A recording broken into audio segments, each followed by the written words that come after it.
Hi friends, आज slab के कुछ इम्पोर्टेंट पॉइंट से रिलेटेड हम लोग बात करने वाले हैं कि जैसे स्लैब में मोस्टली लोगों को कन्फ्यूज़न होता है कि बेंट अप बार किसे कहते हैं, डिस्ट्रीब्यूशन बार क्या होता है, मेन बार क्या होता है।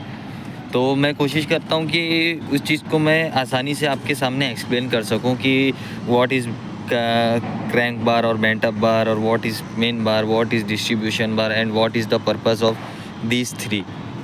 तो फर्स्ट ऑफ ऑल आप ये देखेंगे कि ये जो पोर्शन है, ये बार जो हमारा उठा है यहाँ से, इसको हम लोग बेंट अप बार बोलते हैं। और डिफरेंट आरसीसी कंसल्टेंट का उनका क्राइटेरिया होता है कि ये एंड टू एंड बीम है। जैसे ये एक बीम है और वो एक बीम है, तो ये आपका एक स्लैब का मेजरमेंट के हिसाब से, फॉर एग्जांपल अगर इसका लेंथ 4 मीटर है, ये गाले का, ये स्लैब का, तो आपको ये बेंट अप बार जो है वो इसके L/4 और L/5 के हिसाब से इसको बेंड करना होता है। और अभी हम लोग यहाँ पर जो है इसे L/4 के हिसाब से उठाए हैं, तो 4 मीटर के हिसाब से ये 1 मीटर के डिस्टेंस पे, बीम से 1 मीटर के डिस्टेंस पे ये बेंट अप बार उठेगा।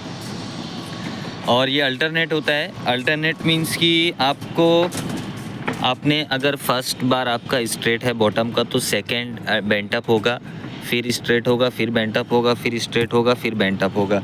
लेकिन जो सिचुएशन यहाँ पर है, इसका अपोजिट जो है वो सेम डायरेक्शन में होगा कि जैसे ये बार अगर यहाँ पर सीधा है तो वहाँ पर वो एंड पर वो बेंट होगा, ये यहाँ पर बेंट है तो वो एंड पर वो सीधा होगा। दूसरी बात, ये बेंट अप बार का पर्पस ये होता है कि हम लोग इसको स्लैब के बोथ एंड पे इसलिए प्रोवाइड करते हैं कि ये निगेटिव बेंडिंग मोमेंट को अवॉइड करता है। और स्लैब का आप जब डिफ्लेक्शन डायग्राम देखेंगे तो स्लैब जो है सेंटर में, स्लैब का डिफ्लेक्शन डायग्राम ऐसा यू शेप में बनता है। जब लोडिंग उसके ऊपर हम लोग अप्लाई करते हैं तो ऐसा यू शेप में इसका सैगिंग और हॉगिंग का जो कंसेप्ट है वो यहाँ पर बनता है। तो इसका अगर एंड वीक होगा तो स्लैब के ज़्यादा डिफ्लेक्शन के चांसेस ज़्यादा होंगे, इसलिए हम लोग एंड पर इसको प्रोवाइड करते हैं ताकि निगेटिव बेंडिंग मोमेंट जो है वो अवॉइड हो जाए।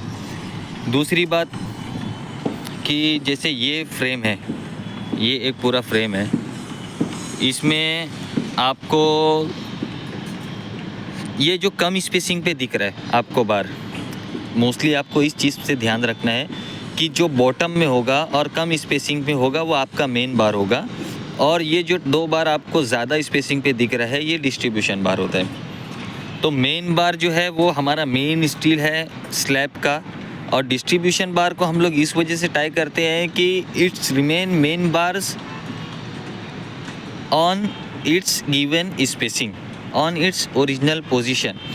कि जैसे 2 मेन बार की स्पेसिंग जो दी हुई है हमें, उसको अपनी स्पेसिंग पे टाई करने के लिए डिस्ट्रीब्यूशन बार को हमने टाई किया। तो ये जो है बेसिक फंडा है। स्लैब में मोस्टली 3 चीज़ें होती हैं कि बेंट अप बार, मेन बार और डिस्ट्रीब्यूशन बार। ये चीज़ें मोस्टली फ्रेशर इंजीनियर को जब वो साइट पर जाते हैं तो उन्हें समझने में काफ़ी प्रॉब्लम होती है। तो हमारा मोटिव यही है कि मैं आपको कितनी आसानी से चीज़ें स्लैब से रिलेटेड जो है वो एक्सप्लेन कर रहा हूँ कि आपको ये सारी चीज़ें जो है वो जहन में रहे, जब आप साइट पर काम के लिए जाएँ तो आपको कोई प्रॉब्लम ना हो। अभी ये जो बेंट अप बार का जो बेंट उठा है वो लेंथ इसका बीम से कम है, क्योंकि ये जो स्लैब है इसकी विड्थ जो है वो 2.5 मीटर की है। तो 2.5 मीटर डिवाइडेड बाय 4 करेंगे तो आपका जो भी मेजरमेंट आएगा तो बीम से आपको उतनी लेंथ पर बेंट अप बार को उठाना है। ये जो बार दिख रहा है आपको, इसे मोस्टली हम लोग चेयर बार बोलते हैं। ये चेयर बार का पर्पस ये होता है कि जो बॉटम मैश है और टॉप मैश के बीच में स्पेसिंग को मेंटेन रखने के लिए हम लोग ये चेयर बार प्रोवाइड करते हैं। तो आज के लिए इतना ही गाइस। जैसे जैसे हम लोगों के सामने ये टॉपिक्स आते जाते हैं वैसे वैसे हम लोग वीडियो बनाते जाएंगे। अगर आपको हमारी वीडियो अच्छी लगेगी तो चैनल को सब्सक्राइब करें, ज़्यादा से ज़्यादा शेयर करें। Thank you.